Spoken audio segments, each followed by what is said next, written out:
long before I got to Essendon, I was actually sitting in Waverley, and I was there the day Van der Haar got knocked out by Dermot Brereton. By all the... Oh, Brereton has ironed out with a hip and shoulder. And I just couldn't believe it, just how big the hit was, you know.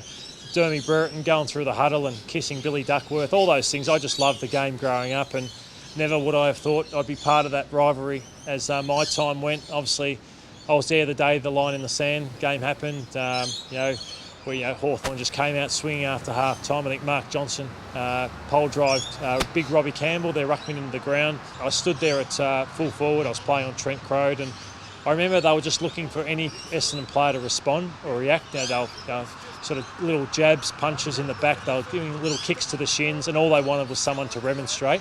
I think they'd probably been given the licence by whether it was Dermot or Peter Swab just to make a stand when their stand were a dominant side over them. So it wasn't on the scoreboard, it was more just a physical stand. So we kicked the next 8 goals. So we felt that we still had the last laugh, but they actually, the next game they played us, actually touched us up. So they probably felt they got an advantage out of that day, even though they didn't win on the scoreboard. And there it is, Pachoni, all McFall, and Vandenberg letting lefts and rights go to McPhee. You can't do that. And here comes Welsh to remonstrate with Vandenberg. This is the 1980s revisited. Well, I tell you what, at least Hawthorn is showing a bit of spirit here. And Campbell Brown looks to be bloodied round the mouth as well.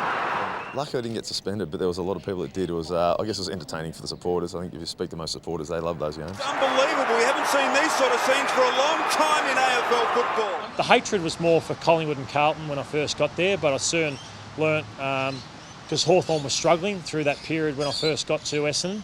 But as they got stronger through that Clarkson era of winning that flag, got nasty again, and obviously it culminated in my last game with the incident with Brad Sewell. Chance for McVeigh, gains about 5 metres. Sewell hit hard by Lloyd, and Sewell is out. They're going to be angry. Oh, here we go. They are going to be angry, the Hawks. Yeah, I remember if Hawthorn won the game, they were going to play finals, and if we won the game, we were going to play finals. I was carrying a bit of an injury at the time.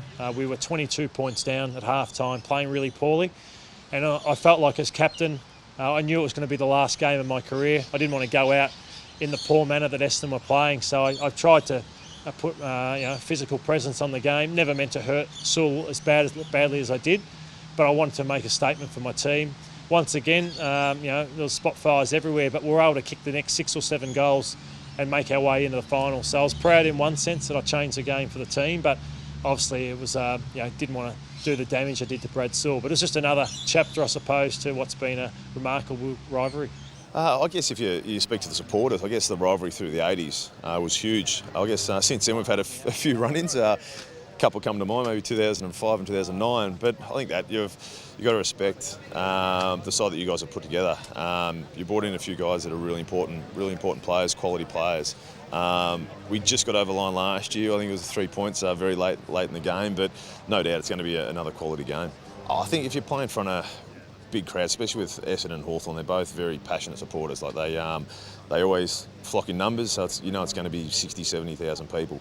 I'd imagine it would be a clean game. I think that in today's game you can't get the rough stuff that was back in the past, but no doubt it's going to be entertaining the same as it was last year. It must have been, good for you as a player at Essendon to be able to look around the rooms and see 84 and 85 and know that those blokes beat a hell of a side to get those flags. It was one of the reasons that I was ecstatic to be drafted to Essendon, because I was part of a club that just has a great part in the AFL history, VFL history, and Tim Watson, Simon Madden, Roger Merritt, Nagel, Duckworth, Leon Baker, all those guys that when I was probably 10 at the time, or 7 or 8, watching those grand finals. So yeah, it was brilliant. And obviously 93 was against Carlton, but yeah, no doubt that 84, 85 side was one of the best Essendon's ever had.